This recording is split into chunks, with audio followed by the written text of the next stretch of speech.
ხურვალეთში შესვლა შეზღუდულია, სოფელში მხოლოდ ადგილობრივებს უშვებენ და ისიც მას შემდეგ, რაც მათი და მათი ავტომობილების გაჩხრეკა მოხდება. ინფორმაცია თრიალეთს ადგილობრივმა მიაწოდა მისი თქმით, გამყოფი ხაზის მიმდებარე სოფელში საქართველოს ცენტრალური ხელისუფლების კონტროლირება ტერიტორიაზე ოკუპანტების გადაადგილება აღარ შეინიშნება. ახლა ამ ეტაპზე არის სიწყმარი, სიმშვიდე, ჩაკეტილია შესასვლელი, ქართული პოლიცია დგას და არავის არ უშვებს, მარტო ადგილობრივი მაცხოვრებლების მეც და მე წუხელური ჩამოვიდი თბილისიდან გამიჩხრიკეს მანქანა, ამ დილითაც რო გამოვდიოდი ძალიან ისე კულტურულ და ზილობიანად თხოვეს ხوار გეწყნება რომ გაგიჩხრიკოთ, მაგრამ გამჩხრიკეს და გამომშვეს, წამოვიდი გორში პრეპარატები უნდა მეყიდა მოხუცებისთვის.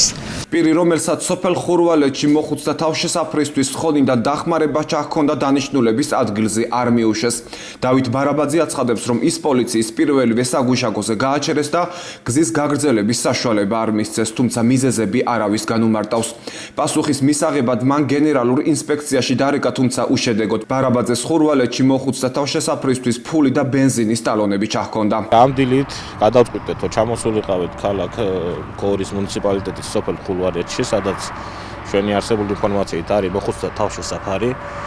წამოვიღეთ საწვავის ტალონები, ცოტაოდენი თანხა შეგროვებული მოქალაქეების და მეგობრების მხრიდან. გადავწყვიტეთ, რომ გვეყიდა რამოდენიმე ყუთით კვილეული, აგვეტანა და მოხუცდა თავშესაფარისთვის გვეჩუქებინა საქველმოქმედების მიზნით მხოლოდ და მხოლოდ.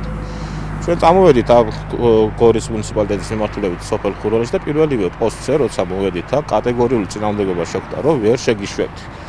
გამოგვართეს ჩვენი პირადი დოკუმენტები, პასპორტებს გულისხმობ რა თქმა უნდა, დაგვიბრუნეს, შემდეგ კიდევ გამოგვართეს, კიდევ დაგვიბრუნეს და გითხეს ერთი რომ ვერ გაგატარეთ კატეგორიულად აკრძალული პოსტო გაგატაროთ. ადგილობრივ მკვიდრს ლუდა სალიას ამ ყველაფერთან დაკავშირებით საკუთარი აზრი გააჩნია. ადამიანი, რომელმაც 15 მარტს ოკუპანტების საქართველოს ხელისუფლების კონტროლირება ტერიტორიაზე გადაადგილება და აფიქსირა, აცხადებს, რომ ეს ყველაფერი სპეციალურად იმის გამო ხდება, რომ მოქალაქეებმა ფოტო-ვიდეო მასალა არ გადაიღონ იმ შემთხვევაში, თუ რუსეთის საოკუპაციო ძალების მესაზღვრეები მავთუხლართებს კვლავ გადმოკვეთავენ.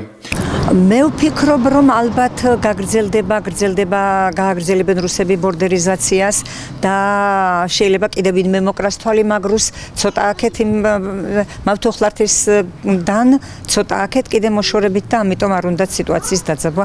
ჩემი სუბიექტური აზრია ჯერჯერობით, მაგრამ თუ მოხდება ბორდერიზაცია ბოლომდე, მე მაინც ვეცდები რომ გადავიღო, მაინც ვეცდები რომ პრესას და ტელევიზიას მივაწოდო ეს ინფორმაცია. მაგრამ გუშინ წინ მოხდა ის, 15-ში მოხდა ის, რაც მოხდა, რუსი იყო შემოსული ხურვალეთში ქართველების კონტროლირება ტერიტორიაზე და მოხდა ის, რომ მათ უკან დაახევინა სახელმწიფო.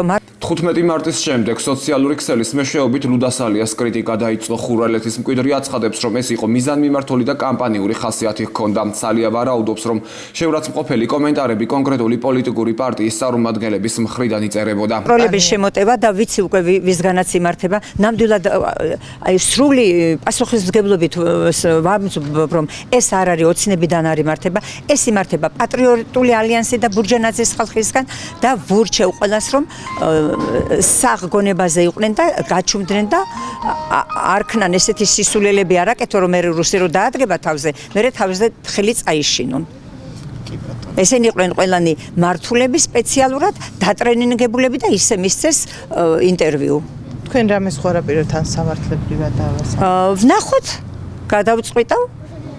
თუ მოვლენ და ბოდის მომიხდიან სამართლებრივ დავას არ დავიწყებ, თუ არა და ნამდვილად ვეცდები, რომ ჩემი შეურაცხყოფისთვის, ჩემი ფსიქოლოგიური ტერორისთვის, ჩემზე ზეწოლისთვის, მე ოჯახი მაქვს, შვილი მყავს, მესამე კურსის სტუდენტი სამედიცინოზე, ბავშვი განერვიულებულია, გაღიზიანებულია, რატომ ეს სიმართლისთვის, რატომ უნდა მომაყენონ შეურაცხყოფა და სალია პატივისა და ღირსების შელახვისთვის სასამართლო დავას არ გამორიცხავს და აცხადებს, რომ ელოდება ბოდიშს იმ ადამიანებისგან, რომლებიც მას სოციალური ქსელების საშუალებით შეურაცხყოფას აყენებდნენ. რაც შეეხება ხურვალეთში გადაადგილებას, ჯერ უცნობია, როდემდე იმოქმედებს. შეზღუდვების შინაგან საქმეთა სამინისტროში ამ თემაზე კომენტარს არ აკეთებენ.